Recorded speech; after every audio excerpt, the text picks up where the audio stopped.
Día 183. Carta a los Colosenses.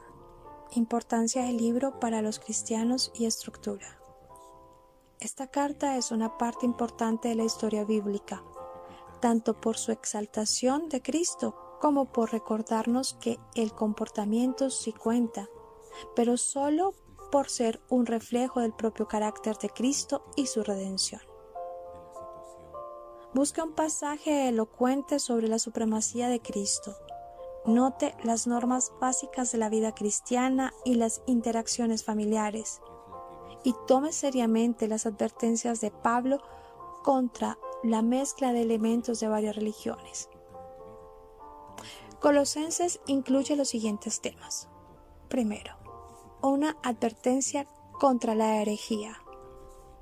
Pablo designó la herejía de los colosenses como un falso engaño basado en la tradición humana y que sigue tradiciones humanas. Leer capítulo 2, versículo 8 y versículo 20. Esta negaba la suficiencia de Cristo y le restaba importancia a la esperanza cristiana en la obra consumada de Cristo en la cruz. Segundo, la supremacía de Cristo. Pablo afirmó que, primero, Cristo es Dios. Leer capítulo 1, versículo 15, capítulo 2, versículo 9. Segundo, Él es el creador de todas las cosas. Capítulo 1, versículo 16. Tercero, toda la plenitud de Dios habita en Él. Capítulo 1, versículo 19, capítulo 2, versículo 9. Cuarto, Cristo es superior a los ángeles. Capítulo 2, versículo 10 y versículo 15. Quinto, Cristo es la cabeza de la iglesia.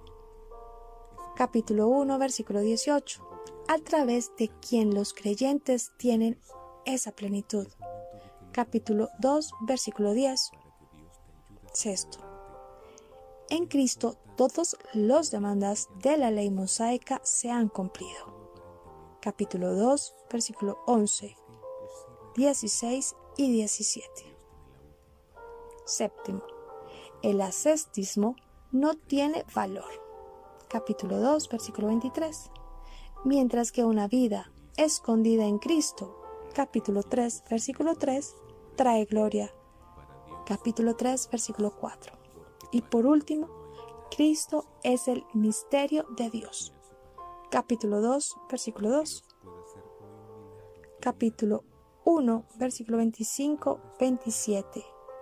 Capítulo 4, versículo 3. Ningún otro conocimiento secreto es necesario. Otro tema que nos habla Pablo es la vida cristiana.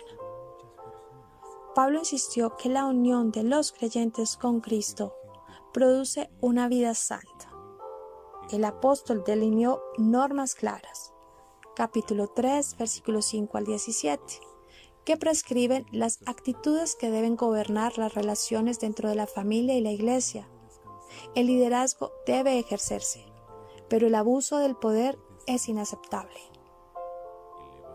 En un saludo más largo que lo usual, Pablo comienza la carta dándole gracias a Dios por la respuesta de los cristianos de Colosas al evangelio que Epafras ya les había anunciado. Él ora para que continúen creciendo en sabiduría, de modo que lleguen a entender completamente lo que involucra su redención por medio de Cristo. Leer capítulo 1, versículo del 9 al 14.